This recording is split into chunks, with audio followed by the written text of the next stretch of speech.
here. Agustin Miranda says this is a big emotion, being here and being able to listen to Grant. He's my favorite writer. He's made my head explode with everything he's written. So thank you so much. Well, no, thanks for reading, man. That makes it worthwhile. Bienvenidos a una nueva emisión de Forcecast, donde dos amigos nos juntamos a nerdear fuerte. Y hoy es un día especial para nosotros, y digo nosotros porque como siempre no estoy solo. Me acompaña mi querido amigo Manga. ¿Cómo andás? ¿Qué tal, Agus? Muy bien, feliz y encantado de estar acá nuevamente con vos, con todos nuestros queridos oyentes, por un evento especial, podríamos decir, un hito dentro de nuestro querido espacio en las redes. Hoy tenemos la oportunidad de grabar nuestro podcast número 52, entre una cosa y la otra, y como 52 es un número muy especial para el cómic, porque son la cantidad de semanas que tiene un año, y que ha habido historias con ese número, ha habido relanzamientos con ese número, es un número que siempre viene sonando y que siempre está rondando nuestro multiverso de los cómics. Dijimos, ¿qué mejor que hacer un especial? ¿Qué mejor que empezar una sección donde vamos a hablar de autores? Desde ya vamos a hacer una pequeña pero importante aclaración. Si bien esperamos que esto se convierta en una sección recurrente a futuro dentro de nuestro podcast, no esperen algo súper profesional, elaborado, sí editado, porque el señor Speedforce se toma el trabajo de convertir mi verborragia en algo más o menos entendible, pero esto va a ser una tarea de amor. En este caso, ustedes van a presenciar a dos nerdos hablar de un autor puntualmente que a ambos nos apasiona desde nuestro lugar, el cual es de dos nerdos hablando de cómics. Porque al pensar con quién podíamos empezar esta sección y al tener en cuenta que justo estábamos llegando al capítulo número 52, dijimos, no puede haber otro. Perdonanos Marquitos, perdonanos Geoff, perdonanos, poné acá el que quieras menos a Bendis, pero acá hay uno solo. Hoy, damas, caballeros, vamos a hablar de nuestro amigo, el pelado, mágico y misterioso, el señor Grant Morrison. Qué gran capítulo para estar nerdeando fuerte, que hablar de Morrison, hablar de sus historias, hablar de él y de cómo influyó quizás bastante más tarde de lo que debería en el multiverso. Recordemos que él es el autor de Multiversity, que básicamente puso en palabras estos 52 multiversos en algún momento. Fue también autor de la maxiserie 52 y estuvo laburando en los nuevos 52, en Action Comics y un montón de cosas que nosotros vamos a estar hablando desde el cariño, desde el amor, desde la fascinación, y nos tomamos un poquito de libertades creativas como para hablar de él, pero no analizarlo profundamente, sino, como bien dijo Manga en nuestra apertura de paraguas obligatoria, desde un lado de fanáticos del cómic hablando sobre uno de nuestros autores favoritos, yo creo. Sí, sin duda. Por lo menos mío lo es. Sí, mío también. No sé si el mejor, para mí, tengo muchos a los que quiero y aprecio, pero Grant es uno de esos que, si yo veo el nombre, ya estoy esperando algo que no sé si me va a gustar, pero que al menos no me va a aburrir. No, definitivamente, decímelo a mí. Y ya para adentrarnos un poquito en el trabajo de Grant Morrison, hay que intentar abarcar lo inabarcable. Es difícil hablar sobre su trabajo, ya que por momentos estamos, como mencioné, intentando explicar eso que no se puede explicar. O más bien, tratamos de adjudicar una forma a algo que o bien no la necesita, o bien está ahí para que el lector mismo le dé su propia forma. Lo cual es una bonita forma de decir que muchas de sus historias pueden, y creo deberían, quedar a interpretación del lector. Porque Morrison es Morrison.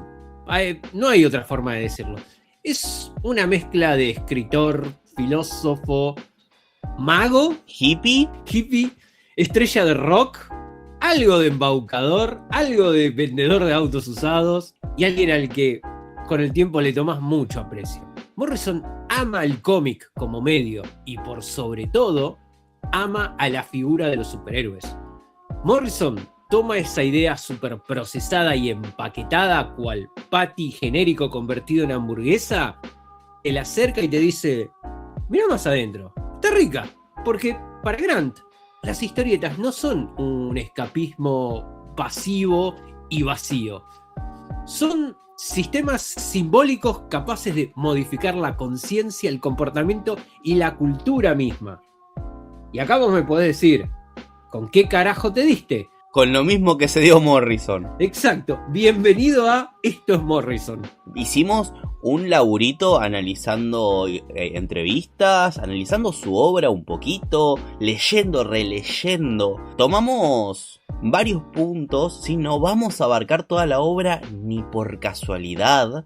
Se van a dar cuenta que hicimos un recorte muy, muy puntual, donde vemos quizás al Morrison más Morrison. Vamos a hacer una tangente con el Morrison menos Morrison, que aún así es muy Morrison. Y vamos a meternos en terreno pantanoso en algún momento. En lugares donde no nos vamos a meter, ya avisamos, es sobre historias que no hayamos leído. Lo siento al fanático de el run de Batman de Grant Morrison.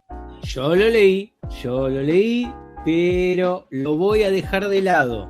Porque si bien en su mayoría a mí me gustó, número 1, entiendo totalmente las críticas. Número 2, para mí tiene mejores trabajos. Pero justamente vamos a abarcar cosas que leímos los dos, cosas que disfrutamos y cosas que tienen el sello Morrison de calidad. Qué palabrita esa, ¿eh? Extraño, como justamente lo es Morrison y todo su trabajo. Con esto no queremos decir que no estén más que invitados a comentarnos cuál es su trabajo favorito, cuál es aquel que les llama más la atención, cuál es ese trabajo de Morrison que ustedes detestan totalmente, porque puede pasar, ¿por qué no? Sí, obviamente. Tenemos a alguien seguramente en línea que está odiando el Batman 666. Saludos a nuestro querido encapotado de Palermo. Abrazo, querido. Pero vamos a meternos un poquito en la persona. En el Grant Morrison persona, nacido en Glasgow, Escocia, el 31 de enero de 1960, ya con sus 66 años, que comenzó tímidamente a leer historietas cuando era chico, que sus padres siempre lo llevaban a buscar esas lecturas, que nunca lo frenaban, sobre todo la madre. Nacido en una posguerra, sí, en Escocia, en la posguerra, con un padre que había sido militar, que había sido de la fuerza y que era pacifista, se volvió pacifista después de la Segunda Guerra Mundial. Básicamente es el hijo de la bomba atómica, como lo declara en Supergods. Sí, vamos a usar muchos Supergods para apoyarnos en algunos momentos. Pero que con el tiempo, el devenir del tiempo, empezó a tener esas pequeñas escrituras, a publicarse en diarios, en revistas. Quizás no como una historieta, sino como pequeños relatos, una cosa que lleva a la otra. Empezó a hacer pequeños dibujos hasta sus primeras publicaciones en el 78 en la New York Myth en Inglaterra, donde tomó algunas ideas bastante suyas y creó ciertos personajes, algunos que después reutilizaría mucho más adelante. De hecho, todos esos primeros años de Morrison son los que eventualmente lo terminan definiendo, tanto en su estilo como en su forma de ser. Son sus padres y todo este ambiente de la bomba, la inminente bomba que puede acabar con vos y con todas las personas que conoces, lo que lo llevaba a vivir casi en un estado de constante peligro, para el cual utilizaba a los cómics para esconderse. Son los padres los que lo acercan a estas publicaciones y le presentan todo este mundo maravilloso, contexto, edad de plata, historias completamente sacadas de vaya a saber qué alucinógeno que estaban tomando en ese momento. Los que han leído cómics de esa época más o menos saben de lo que estamos hablando.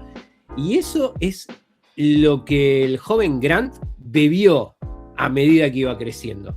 Todo esto siendo un adolescente un tanto tímido, retraído, que no sabía cómo socializar con otras personas.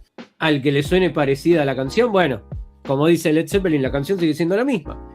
El tipo de a poco se fue abriendo paso en el mundillo, escribiendo, dibujando. De hecho, debo decir que para ser un guionista del carajo, es un buen dibujante, ¿eh? En algunos tomos se llegan a ver algunos de sus bocetos, y para lo que es la media de el guionista, obviamente hay excepciones, mal no dibuja.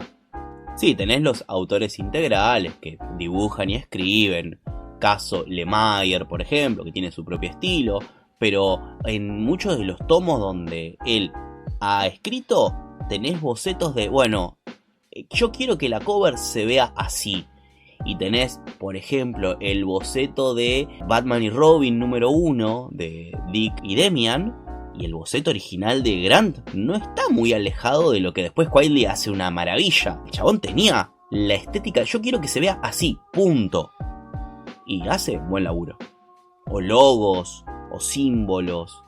Esas cosas las ha laburado mucho. Pero volviendo hacia sus primeros pasos en el mundo del cómic, él comienza en Inglaterra a publicarse en diarios y tiene su primer contacto fuerte con el mundo del cómic con la editorial 2000 AD en Inglaterra, que es donde él empieza a publicar Zenith. Es uno de sus primeros trabajos fuertes en el año 1987, que es un poco el que le abre la puerta al Morrison que vamos a conocer nosotros en DC, en Vértigo, primeramente. De hecho, a mí me llama poderosamente la atención cómo él comenta el momento en que recibió el llamado, literalmente por parte de DC, porque se parece mucho a una anécdota que, por su parte, Alan Moore comentó de cómo fue su llamado, porque inicialmente ninguno de los dos creían que los estaban llamando desde DC, porque claro, vos imaginate, sos un escritor que más o menos sobrevive con lo que puede, trabajando en Escocia o en Londres o donde sea, y de golpe te suena el teléfono y te dice: hola, sí, soy Juan Carlos de la oficina de DC en Estados Unidos. Yo hoy desconfiaría de una llamada así, y con razón, hay mucha estafa telefónica, pero bueno, es completamente entendible que a estas personas les haya ocurrido lo mismo, pero es aún más gracioso que esas dos personas sean tanto Alan Moore como Grant Morrison. Grant Morrison tiene una influencia de Alan Moore muy marcada. Y a su vez, uno que está escuchando esto me dice: pero Agustín, Alan Moore y Grant Morrison no tienen nada que ver. Justamente esa influencia está marcada al revés. Son todo lo contrario, pero Grant Morrison lo admira un montón a Alan Moore, pese a todos los chistes que se puedan hacer, a todo lo que diga no, porque en realidad el chabón siempre hizo las cosas al revés para hacer enojar a Moore. Dudo que eso haya sido así. Hay algo de eso, porque si algo sabe hacer bien Morrison es venderse a sí mismo como un personaje, y cuando puede le tira algún palito, cosa que Moore es la gran... ¿Quién te conoce, papá? Es así. Sí, no, obviamente. Huevo. Pero bueno, si Moore no se queja y a la gente le gusta, ¿por qué no? Eso es tan de Rockstar que duele. Tiene esos momentos Morrison que... Por un lado decís, quizás está de más, pero por el otro, para alguien que tiene el bardero por dentro, decís, sí, vamos con esa. La cuestión es que para el momento en que Morrison ingresa en DC, el primer trabajo por el cual termina siendo reconocido es Animal Man. Grant toma al personaje de la serie, a Buddy Baker, Animal Man, desde su sitio convencional como, no quiero faltarle el respeto, pero personaje clase C dentro del universo de C. Está siendo bueno. Estoy siendo bueno. Lo lleva desde ese lugar hasta un punto completamente insospechado para ese momento.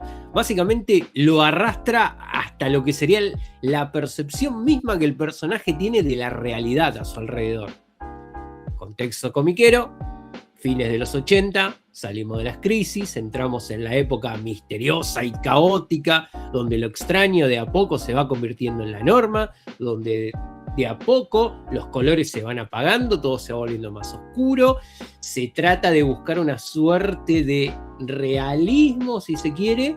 Luego vamos a retomar eso, porque Morrison como que está un poquito, vamos a dejarlo en ofuscado con la concepción del realismo en los cómics. Y en Animal Man, su protagonista comienza a percibir los límites dispares que hay a su alrededor.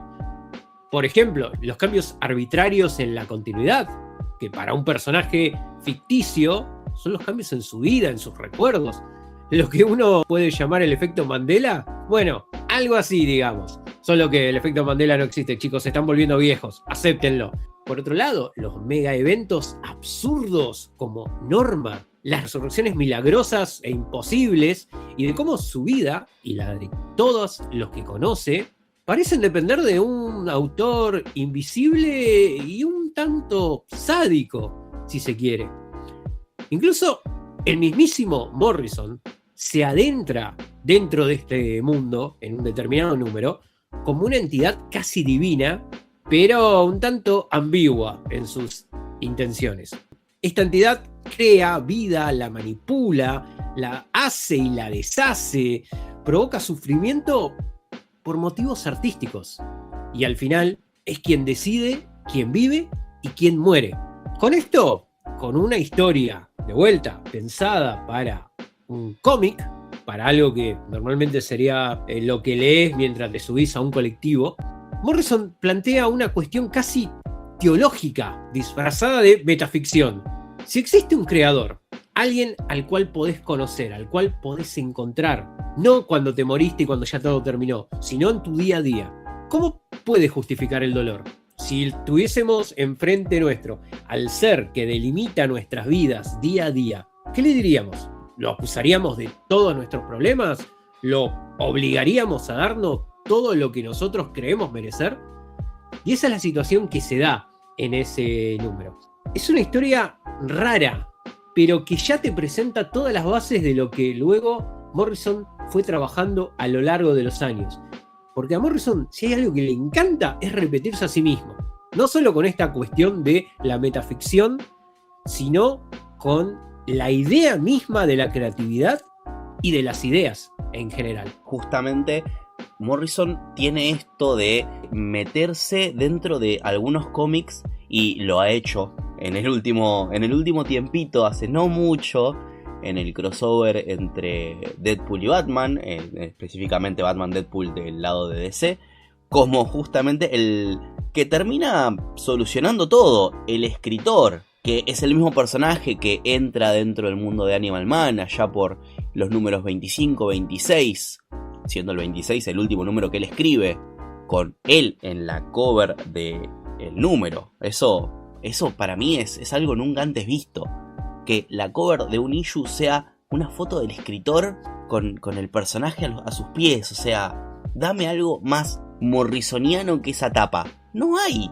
Un tanto ególatra, si vamos al caso, pero bueno. Ese es el Morrison Rockstar, cuando todavía no era el Rockstar. Estaba ahí. Igual ya este Morrison en particular, el del final de Animal Man, ya la había pegado. Específicamente ya la había pegado. Pero no solo con Animal Man se empezó a ser conocido durante esa época, sino que también es recordado su trabajo con la Doom Patrol, la patrulla condenada, esta suerte de grupo superheroico conformado por seres extraños y demasiado raros para ser mainstream. En sí, la Doom Patrol venía de capa caída luego de un intento de, vamos a decirle, limpiar su rostro y acercarlos un poquito más a lo que uno esperaría sea un grupo superheroico, que al mismo tiempo los privó de ese contraste que los hacía únicos, porque justamente la base original de la patrulla condenada eran seres demasiado raros como para ser considerados como héroes para el resto del mundo. Bueno, para cuando Morrison agarra esa serie, tira por la borda el enfoque de la normalidad forzada que les quisieron dar y abraza a la rareza de los personajes y termina extrapolando esa extravagancia hacia las historias en general. Con cada uno de sus números, de a poco y cada vez más rápido, va bordeando el surrealismo extremo, por momento absurdo. De esta manera tenés calles que estaban vivas o pinturas que devoraban la realidad. A ver si se entiende, ni siquiera te estoy hablando de, no sé, resulta que tu vecino Juan Carlos es un alienígena. No, la calle, el concreto, eso que va de la esquina hasta allá, hasta la otra esquina, bueno, está viva. A ese punto el llega. personaje de Danny Lacalle es tremendo. No leí mucho la Doom Patrol, pero se ve mucho y se ve muy presente en la serie de Doom Patrol esto de casi el dadaísmo, como lo define Grant Morrison. Y recordemos algo, cuando lo habíamos definido que había empezado como un chamán medio místico. Bueno, él dijo, bueno, yo voy a estar con la magia del caos, que es un poco como él se define, un mago del caos, y voy a escribir la Doom Patrol a través del caos, a través de lo raro. Y justamente hace esto con estos personajes que eran rechazados de la sociedad. Casi como los X-Men lo fueron en un principio. La obvia comparación con los X-Men se hizo desde el día 1, porque son dos grupos de rechazados que surgieron a la misma vez para hablar casi de lo mismo, de la discriminación. A los X-Men les fue un poquito mejor, la Doom Patrol pasó a ser tercera, cuarta línea, y cuando la agarra Grant Morrison y la empieza a escribir de esta manera, tan, como dijo Manga, surrealista, tan dadaísta, la vuelve un éxito. La vuelve casi una serie de culto. Y justamente un poco lo que termina siendo Morrison, tanto en Animal Man como en Doom Patrol, que son sus dos primeros trabajos fuertes en la editorial, es llevar el mundo real al cómic. Es esto de romper la cuarta pared, pero no hacia afuera, como es un poco más normal que el cómic le hable al público, sino meter a la realidad adentro del cómic y casi burlarse de la misma. Y esto yo creo que es una gran marca registrada de Morrison, del Morrison puro, del primigenio, que tomaba aspectos de la realidad y las metía al cómic. Justamente en Animal Man, en esta parte de cuando se mete el escritor y es sádico con su familia, porque la familia de Buddy Baker muere y el escritor le dice, mirá, macho, la tuve que matar porque vendía. Porque Karen Berger quería ventas. Y bueno, lo que vende es la muerte y las tuve que matar. No, pero me estás rompiendo, amigo. ¿No lo puedes arreglar? Y podría arreglarlo, pero no va a vender. Bueno, me caes bien. Tum, te arreglo a tu mujer y a tu hija. Y es Morrison cagándose en todas las reglas del juego. Y haciendo sus propias reglas. Que esto es un poco lo que lo hace el Rockstar. Porque tenés reglas del juego. Perfecto, no las uso. O las modifico y las muevo de tal manera de que sea algo innovador. Yo creo que hace mucho que no hay nada innovador al estilo Morrison. Yo creo un poco por suerte, porque que haya muchas cosas al estilo Morrison le quitarían la magia al estilo Morrison. Pero estas dos series fueron groundbreaking, fueron innovadoras, fueron nuevas.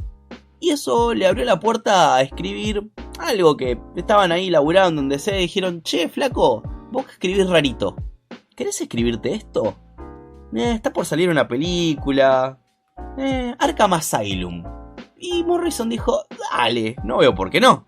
Y Arkham Asylum, que salió casi en conjunto con la película de Tim Burton del 89, fue el primer éxito comercial de Grant Morrison, que cuenta en una entrevista que él recibía $1 por cada cómic vendido. En el primer mes vendió 120.000. Y el chabón dijo, ¿qué? ¿Qué cuánto? Una barbaridad. Y se paró para toda la cosecha. Sí, olvídate. Ya con ese solo trabajo, del cual calculo que hasta el día de hoy debe seguir recibiendo regalías, pues es considerado uno de los clásicos modernos de Batman. El tipo consiguió lo que muchos de nosotros solamente soñamos, una verdadera independencia económica, al punto de llegar a decir, ¿sabes qué? No tengo ganas de trabajar este mes. Me voy a viajar por el mundo. Y así lo hizo. Y se pegó un viaje mágico y misterioso descubriendo falopa, descubriendo hongos alucinógenos y escribiendo guiones y mandándoselos a sus dibujantes para quizás desde la contracultura y en los viajes mágicos escribir sus obras quizás más fuertes, más poderosas. Sí, en toda esta época Grant empieza este viaje alrededor del mundo, donde conoce gente, se expone a sí mismo a diversas experiencias, y de eso resulta una de sus obras más personales, más rebuscadas si se quiere, pero no por eso no es interesantísima, como son Los Invisibles.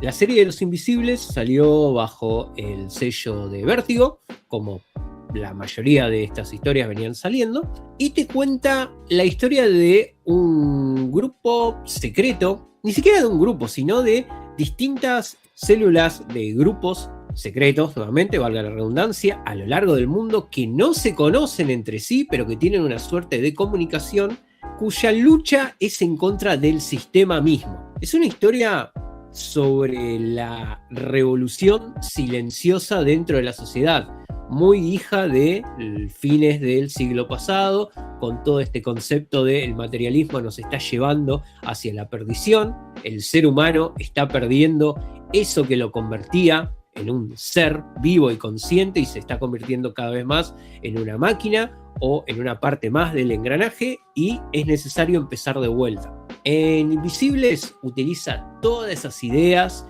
utiliza su concepto de la magia como lenguaje, del lenguaje a su vez como la herramienta para la creatividad, y de la creatividad como el arma necesaria para romper las cadenas de todo aquello que nos limita y que nos convierte simplemente en una pieza más dentro de un gran rompecabezas que alguien decidió armar por nosotros. Es una historia que a mí me encanta, que por suerte la tengo completa, y admito que la habré empezado fácil 6 veces y nunca la termino, porque eventualmente por una cosa o por otra me termino colgando en algún punto. Son muchos números, chicos, sepan entender, pero que es de todo menos aburrida.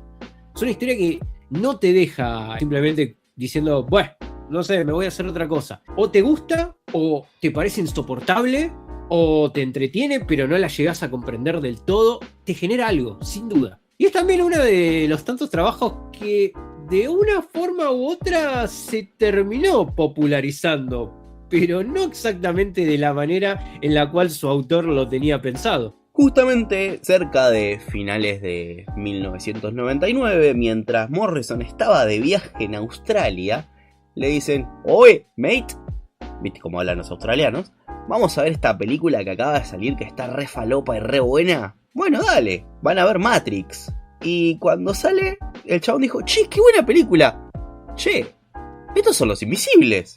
Pero en la película ¡me robaron! Increíble cómo Morrison descubre que básicamente los hermanos Wachowski, hoy en día las hermanas Wachowski, le afanaron las ideas de la contracultura, de los grupos secretos, de un poquito de la fantasía, lo adaptaron a la alegoría de la caverna y un poquito de tecnología, y ahí le mandaron Matrix 1, ¿sí? Matrix 2, Matrix 3 no tiene nada que ver con esto. En defensa de Matrix, debo decir que lograron vender un concepto que iba a ser muy difícil llevarlo de la manera en que estaba empaquetado por parte de Morrison. Y de hecho, él mismo en un momento dice, bueno, pero esto no es lo que yo quería.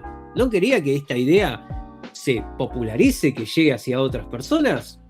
Es justamente el objetivo, porque la idea de Invisibles y de varias otras de sus trabajos es intentar cambiar el mundo, o al menos transformar a lo que nosotros tenemos como el mundo real en algo más cercano al mundo del cómic. De vuelta, volvemos con lo que habíamos mencionado anteriormente. Morrison se autodeclara un chamán, un mago. Juega con esto que se conoce como la magia del caos. Pero, para el caso, magia no necesariamente es hechicería sobrenatural. No es él tirando bolas de fuego, aunque tranquilamente podría, sino la capacidad de alterar la realidad mediante símbolos, narrativas, ideas, voluntad, lo que sea. Son trabajos o sellos que comprimen deseos. Algo chico que al explotar se vuelve más grande, se vuelve enorme. Una explosión con la capacidad de cambiar el mundo. En ese sentido, el lenguaje puede ser mágico. Los medios en el cual es transportado este lenguaje son mágicos. La ficción, por ende, es mágica. Pero por otro lado, después termina diciendo, esos bastardos me robaron. Y bueno, yo lo entiendo. Pero para el caso, Morrison no inventó la alegoría de la caverna, tampoco inventó el concepto de la contracultura. Son ideas que se van repitiendo de acá para allá, van tomando forma en base a quién las pronuncia, quién las dice. Así que, en ese sentido, está mal, pero no está tan mal. Aunque es cierto que hay ciertas escenas que vos la ves en Invisible y decís, che, posta, la escena del salto del edificio está en Invisibles. Morfeo es prácticamente King Mob, pero con otra paleta de color. Y King Mob es el personaje de Morrison dentro de esa historia. Sí, King Mob es un personajazo dentro de Invisibles, que justamente es Morrison escribiéndose a sí mismo, pero con aritos. Y otra de las grandes cosas que tiene Invisibles es que un poco él la estaba escribiendo y como que somatizaba con la historia. Y a medida que él escribía, le pasaban cosas que le pasaba al personaje. Y acá es un... andá a creerle a Gardel, porque él lo cuenta, no, sí, porque cuando escribí que al personaje King Mob le salía una cosa en la cara, a mí me salió un forúnculo verde. Fue un, ajá, señor, ¿y si deja esos hongos alucinógenos 5 minutos? Y mucho de lo que escribe, lo escribe bajo los efectos de alucinaciones. Entonces es como, bueno... interesante, pero no deja de ser una de las obras más morrisonianas de todas. Creo que esta es la obra morrisoniana por antonomasia. Es posible, quizás es la obra que más refleja ciertas ideas que luego se repiten por separado o juntas, en algunos casos, en otro de sus trabajos, como bueno, el poder de las ideas, el concepto del lenguaje como arma, esta idea de esto es lo que se espera de la educación para toda la sociedad, y en realidad ese concepto mismo son cadenas que nos limitan para lo que en realidad vinimos a hacer dentro de este mundo. Es toda una vuelta de tuerca, una hermosa ensalada conspiranoica bien de fin de siglo, que es difícil de llevar hacia otros lados. Sin duda es bien de él y es entendible de por qué no es quizás el trabajo más popular o el trabajo con el que más dinero ganó, pero sin duda es algo bien Morrison. Como así, a lo largo de los años ha hecho otras cosas que llevan su nombre, pero están más azucaradas, vamos a decirles. En esta época, después de Los Invisibles, él básicamente le dan algunas revistas más mainstream, como ser obviamente su etapa en Flash, porque era amigo de Mark Waid. Mark Waid se quería tomar un año sabático de Flash y dijo: Gran, vení a escribirte un añito de Flash. Y hizo un gran trabajo en Flash, con 3 historias muy buenas, con unos números de relleno también, con Three of a Kind, un crossover con Green Arrow y Green Lantern. Así que para Flash hace un buen laburo. Nosotros en el club de lectura hemos leído The Human Race dentro de este arco, que es cuando Flash falopea, se va al fin del universo y tiene que apostar una carrera contra unas entidades gigantes y astronómicas, y termina corriendo contra un Sonic hecho de radio. Ahí tenés lo más Morrison de Flash. y nada, termina moviéndose a velocidades que son impensables hoy en día para cualquier comiquero, pero eso definieron a Wally como el más rápido de los más rápidos del más rápido. Pero a la velocidad de la humanidad, porque es la humanidad la que corre por él. Claro, que suma sus velocidades, entonces él se mueve a una velocidad transfinita que es más rápido que la teletransportación y que la inmensidad de la... Todo. Morrison obviamente lo deja más bonito, pero yo lo estoy parafraseando. Con Sonic al lado. Con Sonic al lado, obviamente. XYZZ era el planeta hecho de radio. O sea, algo que solo Morrison se puede ocurrir. A mí me encantó esa historia. Yo me acuerdo que siempre que veía, por ejemplo, el tomo que te venden de Morrison / Mark Millar, Claro. aquel que no debe ser nombrado, podríamos decirle, al menos en un especial de Grant Morrison, Y lo nombramos. y lo nombramos, pues, al carajo con las reglas, Grant, es lo que nos enseñaste. Siempre me llamaba la atención lo finito que era ese tomo, por la cantidad de historias, si vamos al caso. Pero creo que solo con The Human Race ya está, para mí lo Sí. vale. Es simple pero efectiva. Funciona en todo nivel, cumple con todas las expectativas de una historia de Morrison. Es una historia de superhéroes, es una historia que habla de quizás, o retrotrae en realidad, la faceta más cósmica / falopera de los cómics, cuando te aparecen estos Juan Carlos Galactus a destruir el mundo salvo que le presenten a su mejor corredor. Y después tenés un Sonic que estaba por ahí, que le dijeron, sí, dale, entra, pues mitad de los 90. Y a ver, esto no es un chiste fácil que estamos haciendo. Ese bicho claramente era Sonic y no tenían los derechos. Todo esto es antes de que se termine concretando el reciente crossover. Bueno, reciente. 2 años lleva, más o menos. Y a este momento que estamos grabando, hay un nuevo crossover, la segunda parte de Metal Legion. Pero lo gracioso es que en el número 1, cuando se cruzan Flash y Sonic realmente, Wally le dice, ¿sabes que te pareces a un pichito que conocí cuando era pibe? Es increíble. Y que de hecho ese número termina con unos nenes jugando un videojuego que vos no llegás a ver, pero lo intuís. Claramente. El Human Race. También tuvo su run en la Liga de la Justicia, donde comenzó con el arco llamado New World Order, Nuevo Orden Mundial. Una historia de vuelta con extraterrestres que van a dominar la Tierra, y la Liga de la Justicia tiene que ver qué hacen, porque en realidad los extraterrestres vienen como otra liga o como salvadores que vienen a hacer las cosas bien, y terminan como descubriendo que era todo un fiasco para dominar el mundo, como siempre.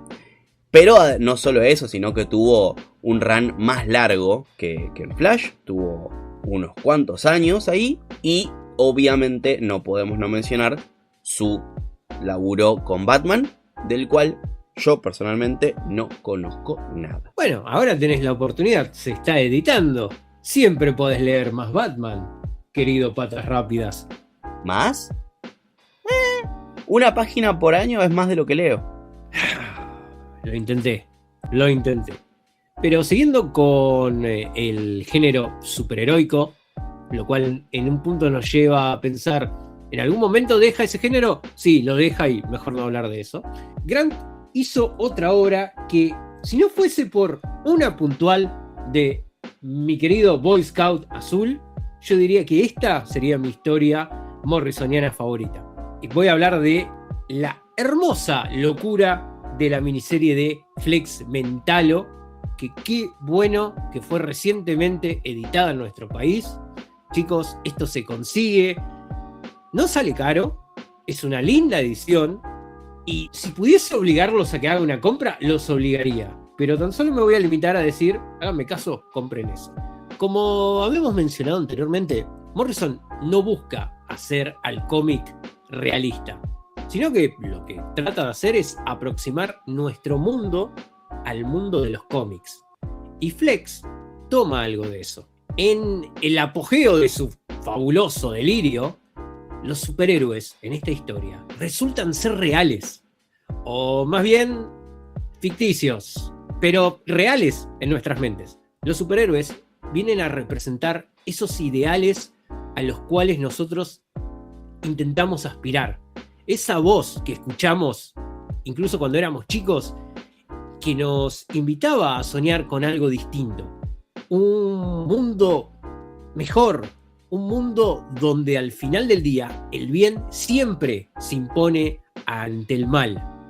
Un mundo donde no importa qué tan larga sea la noche, eventualmente sale el sol y todo mejora. ¿Es un mensaje simplón? Sí. ¿Es un mensaje infantil? Totalmente. Pero estas ideas inmateriales nos necesitan, o mejor dicho, nosotros las necesitamos, para poder existir. Es una suerte de retroalimentación volcada sobre el papel, del papel a nuestros ojos, de nuestros ojos a nuestra mente, y eso eventualmente genera una nueva camada de autores y así sucesivamente. Tomamos a estos héroes, a estos personajes, a estos conceptos, a estas ideas, las dividimos en trozos, las hacemos palabras, las hacemos letras, las hacemos dibujos secuenciales sobre más o menos 22 carillas editadas a ritmo mensual y hacemos que vivan, y a través de ella y a través de estos trabajos intentamos que el mundo cambie. ¿Se acuerdan lo que habíamos dicho del sello y de la magia del caos? Bueno, Flex Mentalo es otro de esos trabajos donde Morrison trata de hacer su aporte para cambiar un poco el mundo.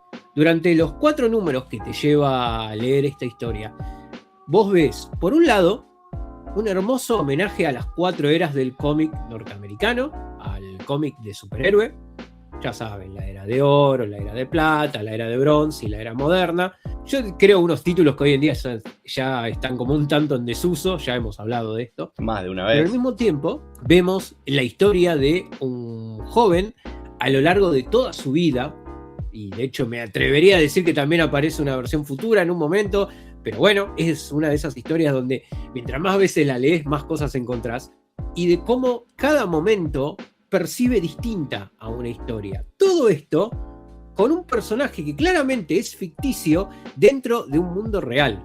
Hay una frase que se repite mucho de parte de Grant Morrison, donde él habla sobre la bomba atómica, volviendo de vuelta a su origen secreto, podríamos decir, de hijo de la bomba. Morrison siempre dice que la bomba atómica, antes de ser una bomba, era una idea. Nació como una idea, como un concepto. Después se termina materializando en el mundo real. Por su parte, los superhéroes, Superman, el primer superhéroe, también es una idea. Pero Superman es una idea mejor que la bomba. Entonces, ¿no deberíamos tratar de que Superman sea real? En eso se basa gran parte de sus trabajos. Un detalle que lo noté esta vez que leí Flex para grabar esto. En un momento, uno de los personajes por el cual empieza la historia, el Hecho, un personaje ficticio, encuentra al villano de la trama. Este villano lo derrota y lo termina esparciendo a través del tiempo y espacio.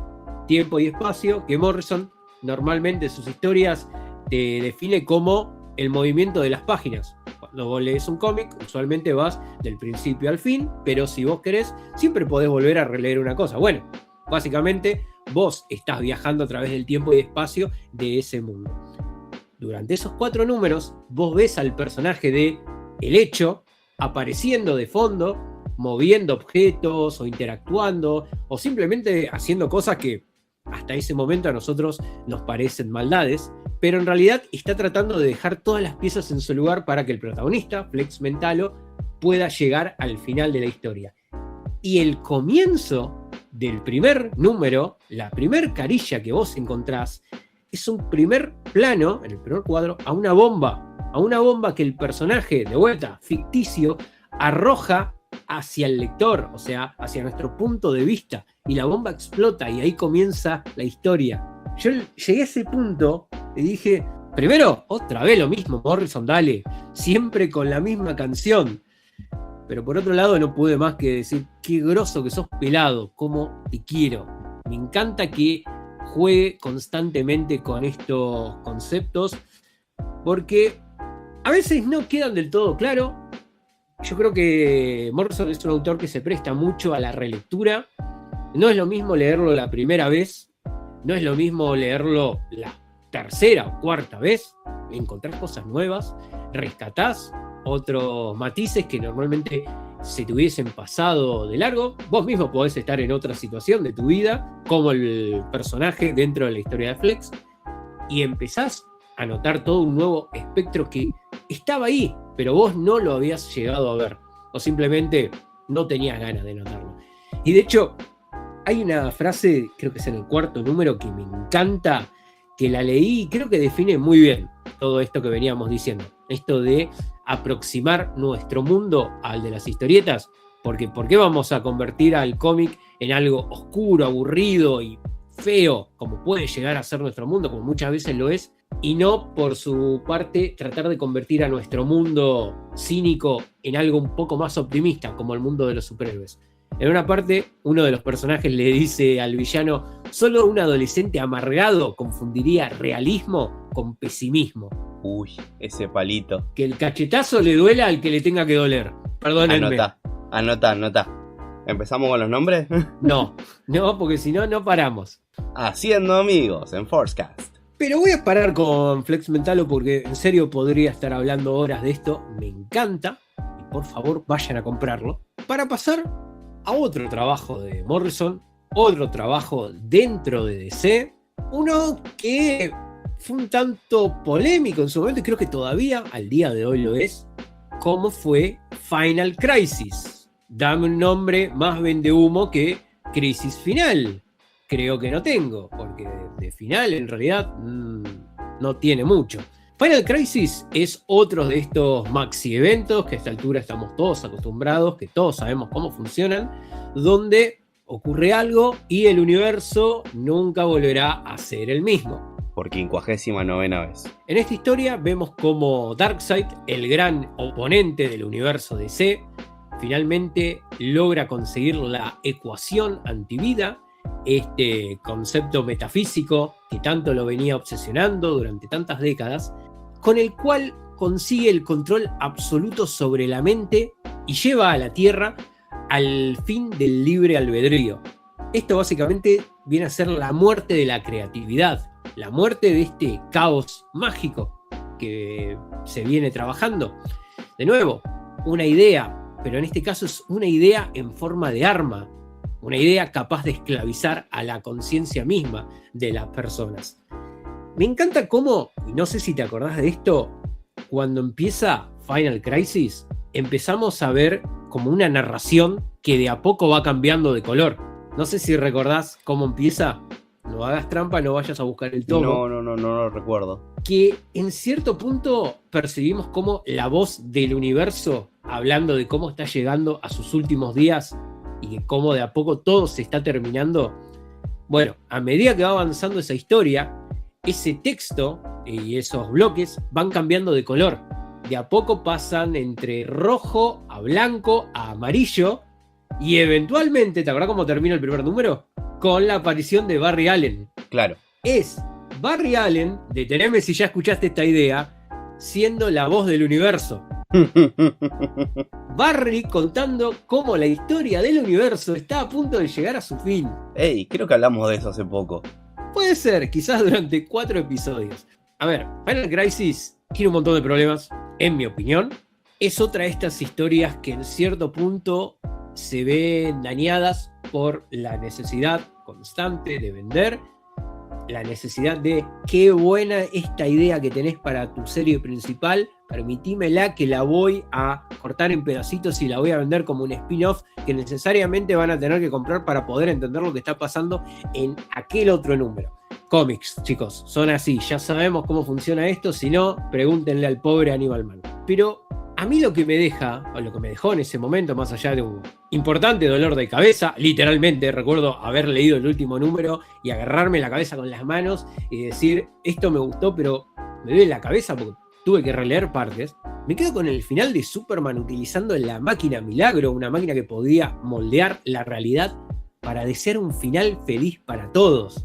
Hay una pelea final, hay un choque entre los buenos y los malos, pero la resolución se da a través de un deseo, de una idea, de una esperanza, de algo chico que explota, de una semilla que germina y le da una nueva oportunidad a todos, algo que ya había hecho anteriormente.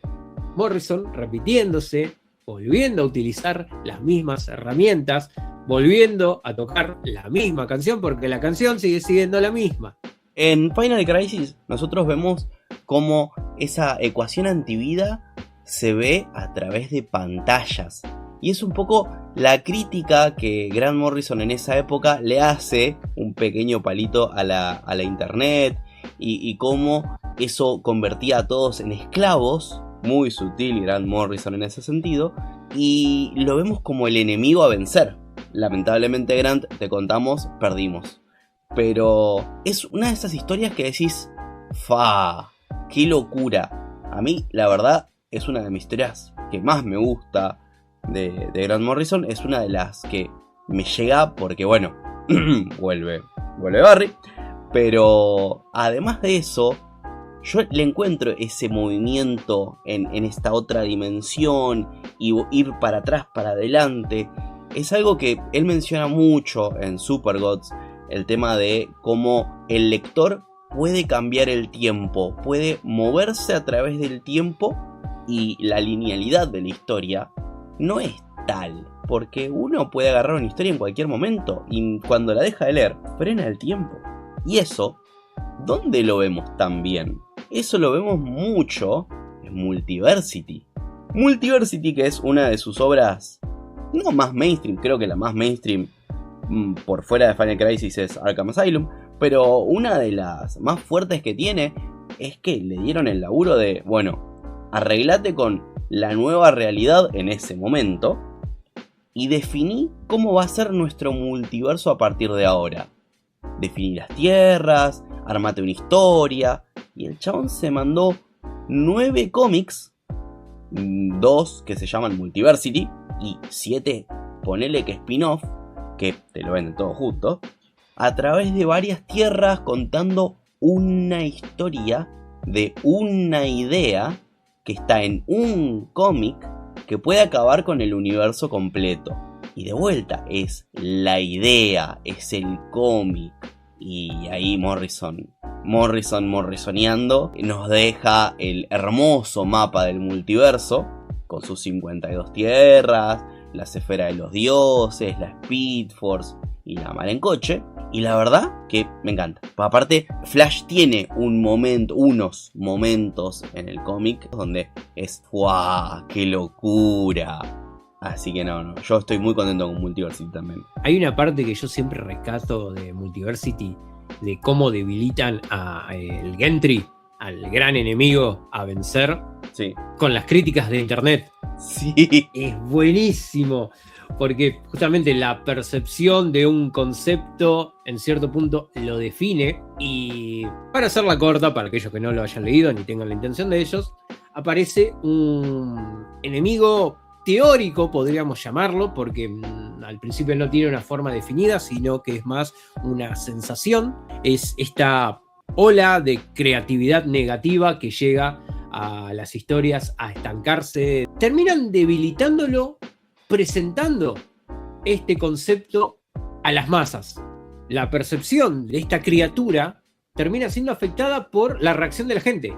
Y la reacción de la gente es justamente otra vez esta idea de Morrison, porque justamente se lo menciona. Porque también Multiversity juega con esto de esta historia que para vos es ficticia, en realidad es la realidad en el universo de al lado. Y en base a eso van debilitando al oponente hasta que finalmente lo logran derrotar. Y tiene ese hermoso homenaje a Flash en la tapa de Ultra Comics, donde tenés al protagonista hablándole directamente al lector, un recurso que ya había utilizado en el primer número, en la primera tapa de Flex Mentalo, llamando tu atención diciendo: pará, lee este cómic o mi vida va a acabar.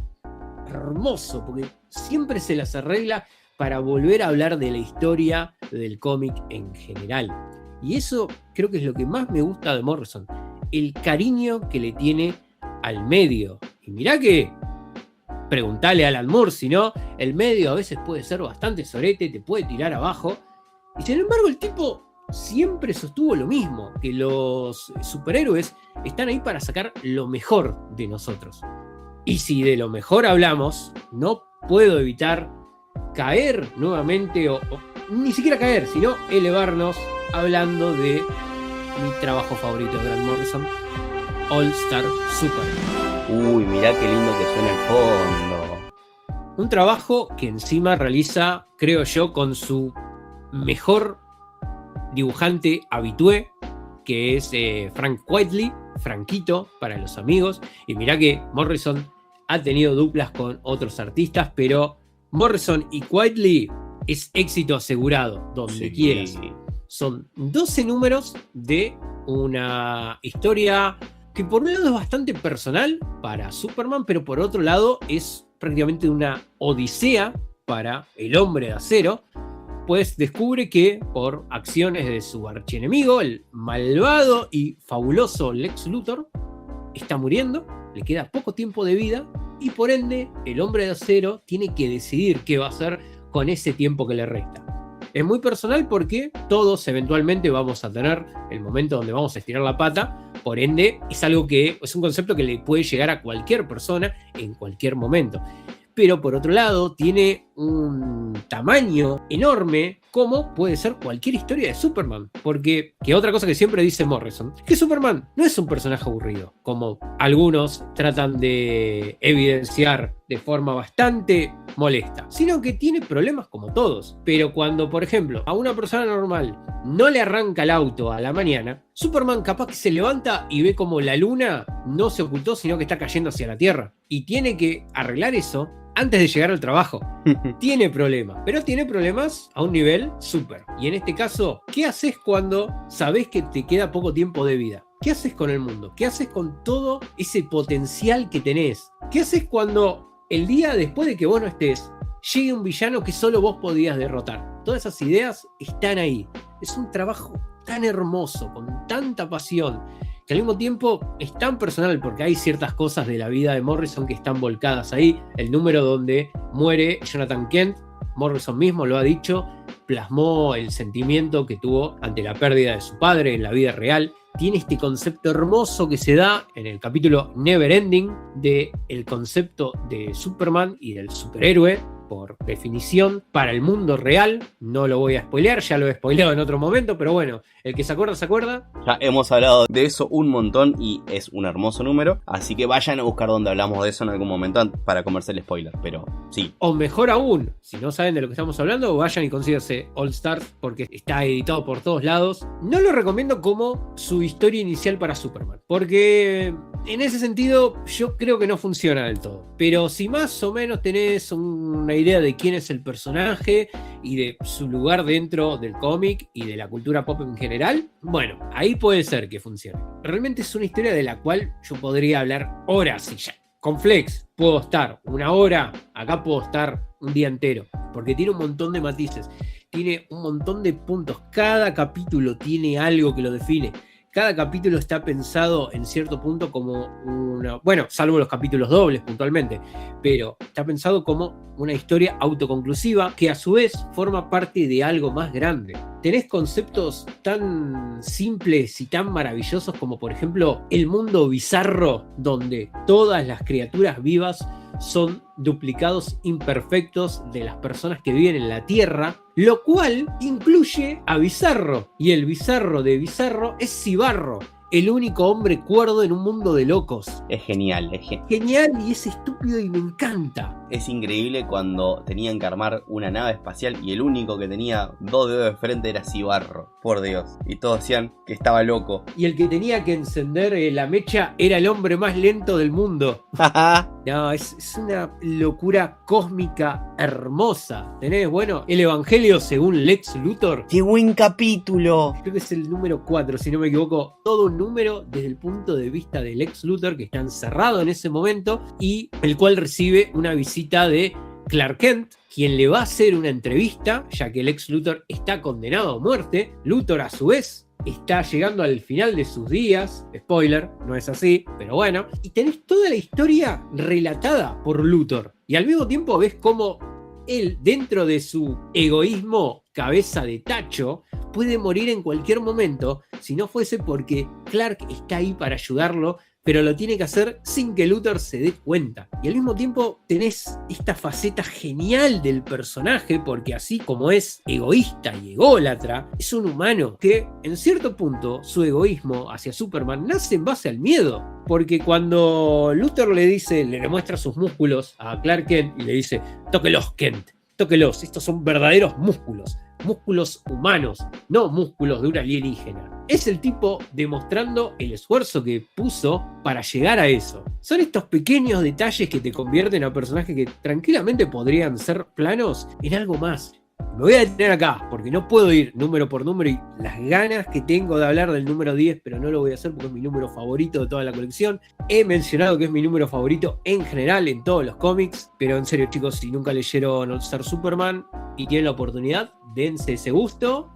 Que también lo hemos leído para el club de lectura. En el hermoso año de Superman. Sí, con el invitado especial Nick Gatt de Tierra X. Un grande al cual le mandamos un saludo.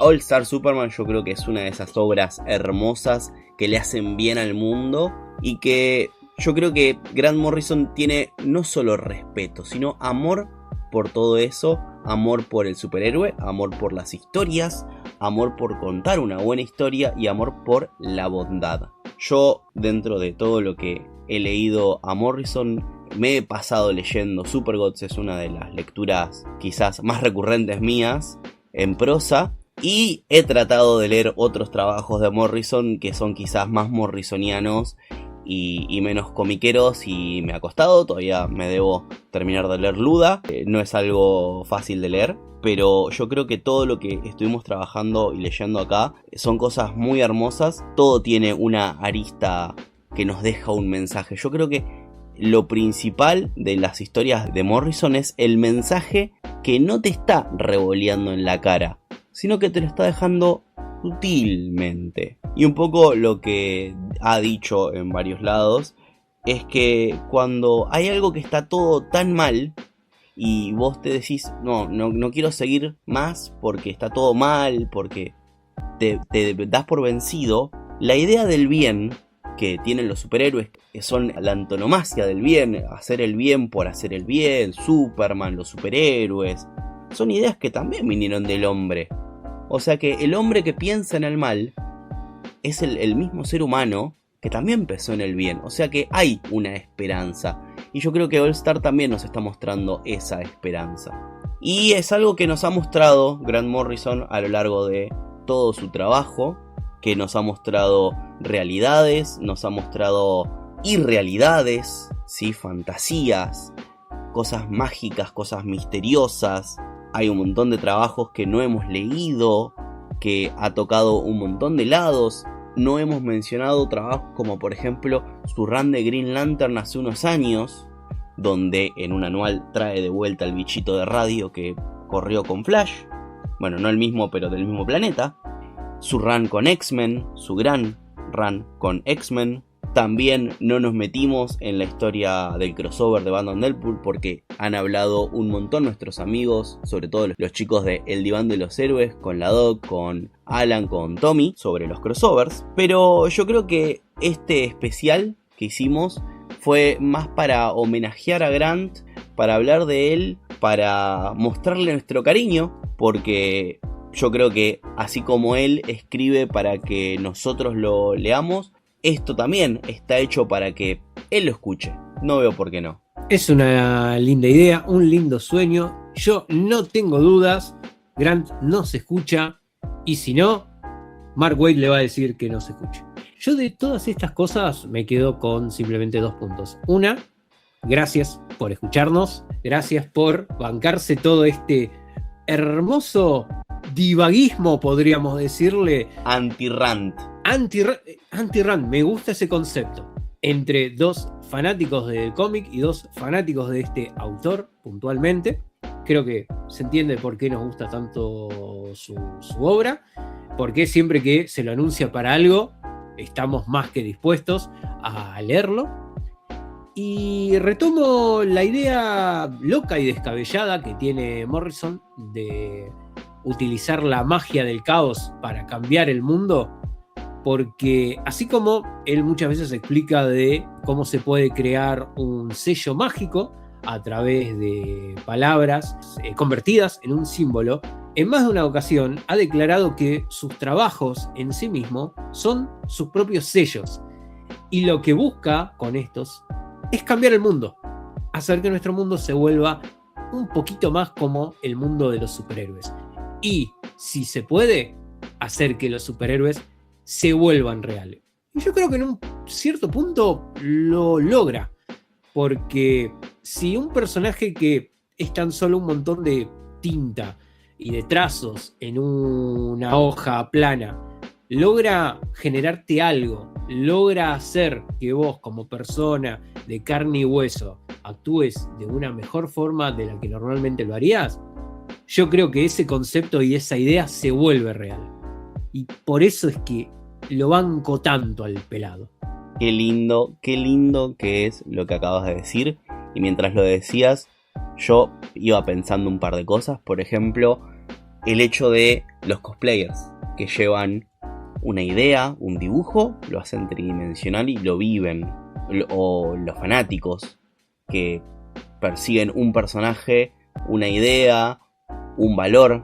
No hablemos de los fanáticos de Batman que andan persiguiendo loquitos, pero a los fanáticos de Batman bien. Le mandamos un saludo a Alan. A los fanáticos de Spider-Man le mandamos un saludo a nuestra querida Doc. Los fanáticos de Spider-Man que amenazan de muerte a sus escritores. A los que hacen las cosas bien. Por eso dije, a los que hacen las cosas bien. Y nada, te agradezco a vos también, Manga, porque este podcast es algo que hicimos y que nació de una idea. Y antes del podcast hubo una idea, y esa idea hoy lleva 52 programas. Y qué mejor que ese número sea casi auspiciado, casi chamaneado por nuestro querido Grant Morrison. Te súper agradezco por haber compartido tus vivencias, tu sabiduría con todo el público. Y gracias por otro gran programa. Para nada, Agus, gracias a vos. Pero por sobre todo, gracias a todos nuestros queridos oyentes que se nos han sumado y se han mantenido durante todo este tiempo con nosotros. Bienvenidos también a todo aquel que sea nuevo. Somos esto, sepan disculparme a mí principalmente, porque el señor Speedford dentro de todo más o menos es una persona responsable. Yo, bueno, soy lo que soy. Estoy muy feliz de haber llegado. Ni siquiera me di cuenta de que habían pasado tantos capítulos hasta que eventualmente salió esta idea loca de Morrison y por unión de ideas tuvimos esto de, che, ¿cuántos capítulos van? Se viene el número 52. Ya está. Y creo que fue el único, sí, es probablemente el único programa para el cual dijimos, este no se mueve. ¿El resto? El resto se va moviendo de un lado para el otro, se atrasan los números, se acomodan. Hay un capítulo que iba a salir en una fecha en particular, pero no, el 52 no se mueve. Y corremos todo alrededor del 52. Así que nada, gracias. Bueno, y a todos los demás, gracias, como dijo Manga, por escucharnos, por estar ahí, por bancarse nuestros delirios. Y nos vemos en el próximo episodio de Forcecast, donde vamos a estar hablando de más nerdeadas de una cosa u de otra, porque nosotros tampoco sabemos qué es lo que nos depara el futuro. Como siempre, chicos, les digo, no se pierdan en la Speed Force. Chau. Adiós.